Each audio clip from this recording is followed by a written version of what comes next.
I love you, Esther, and Abraham. We look so much alike.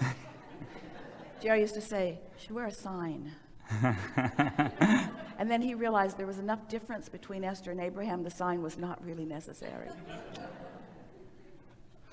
I think I discovered you maybe 3-4 years ago.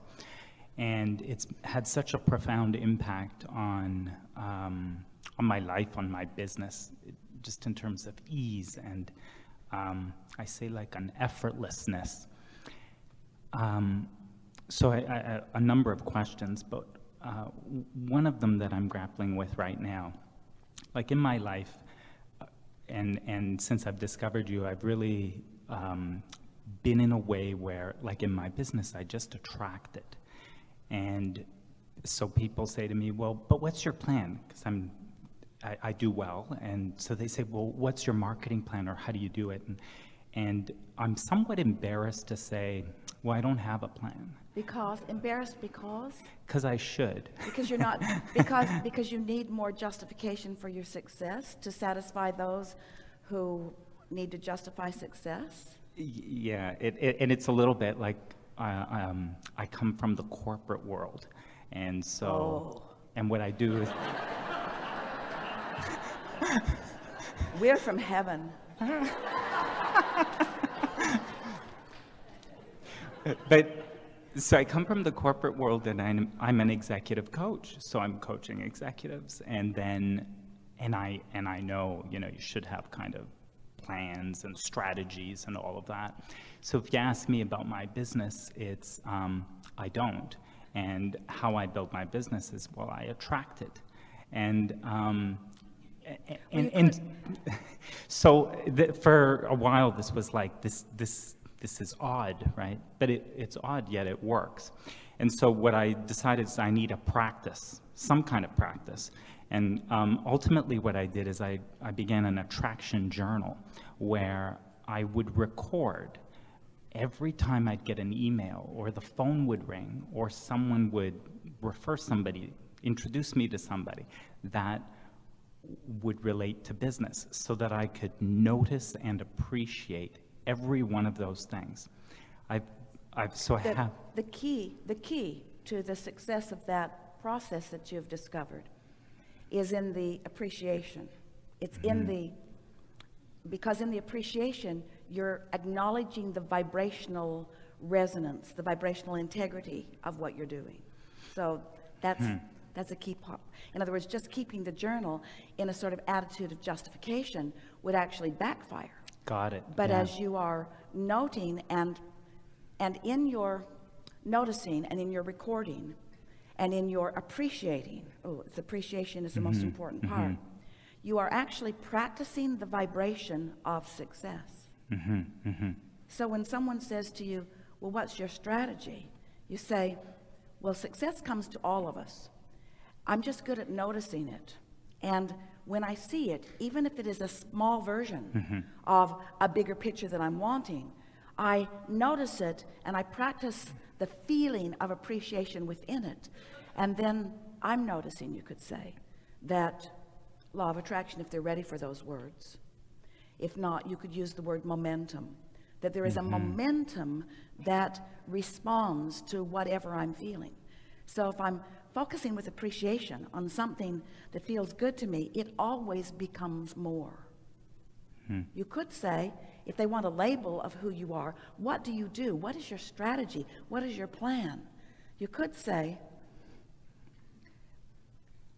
I'm intuitive. My strategy is to not get in my own way. My strategy is to sniff out or feel my way to the path of least resistance. Because before, when I was justifying my life, when I was more determined and efforting, I got tired because I realized I was bucking my own current. So I've stopped bucking my own current, and I'm now intuitively following the path of least resistance. It feels to me that somehow there's a path that is not laid out for me, but laid out for me by me. I have this plan And you could say to them, you might laugh, but this is my plan. And this is the extent of my plan. When I feel really, really good all the time. And I figured out how to do that with focus. And so that's my strategy. Now, some aren't ready for it, but those who are ready for it will discover a resonance, the same resonance that you're discovering. There's a leverage in alignment that just doesn't come in any other way. And you just can't get around it. Oh, you can move a lot of things around. You can work hard. You can have plans. You can go through the motions of things. But the majority of processes that people are applying as they're going through the motions in order to justify the good that's already come or the good that they're wanting to come causes them to practice a frequency that actually throws things on their path of least resistance and slows things down. That's why people keep coming up with more and more processes and more plans, because they continue to sort of junk up their own trail. They don't need to. See? And so that, as I'm thinking, as I work to bring some of this to my clients and to my business, and you've given me a few words there on, I'm very careful about speaking in a way that they can hear it. So that, and yet, you're not wanting to honor their flawed belief systems that are holding them back. Great. That's the tricky part about approaching people who maybe aren't ready for the intuitive part of this. But as you begin speaking, as you continue to speak more and more in terms of what you know to be, use words like gut feelings, intuition, right place, right time, things lining up, unseen forces, trends in the marketplace, sensing of what those trends are, aligning well, being more efficient, having more fun in all of it, not trying so hard, getting out of your own way. All of them understand all of that. Use sports metaphors. It's like having trained your physical body into capability along with everybody else that's playing this game in a similar way, but having the edge because you are intuitively knowing where that guy's going to be. You already know how tall he is. Those stats are available to everyone. You know how tall he is. You know how often he makes that shot. You know how often he assists. You know how often he plays the game well. You know how many wins and how many losses. You know a lot about that guy. But right here, right now is the only thing you want to know. And what you want to know right here, right now is, where is he going to be in relationship to where you're going to be? What's his relationship going to be in relationship to what you want? This is in the moment timing that you're teaching them. You can't teach someone how to be in the right place at the right time in a dynamic moving basketball game or in a dynamic moving economic market. So what you're teaching them is fluidity. What you're teaching them is sensitivity. What you're teaching them is intuition. And if they don't want to know about that, then they're going to play a mediocre game, because they're just going to throw a whole lot of mud on the wall and some of it's going to stick. But none of it is going to be satisfying, you see.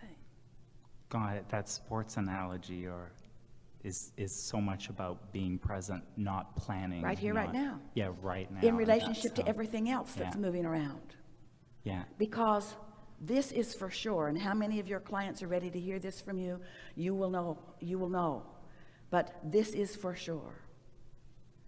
The source within them, their inner being, knows everything that they want and knows where they stand right now in relationship to it, and knows the path of least resistance from where they are to where they want to be, and is giving them impulses, you see.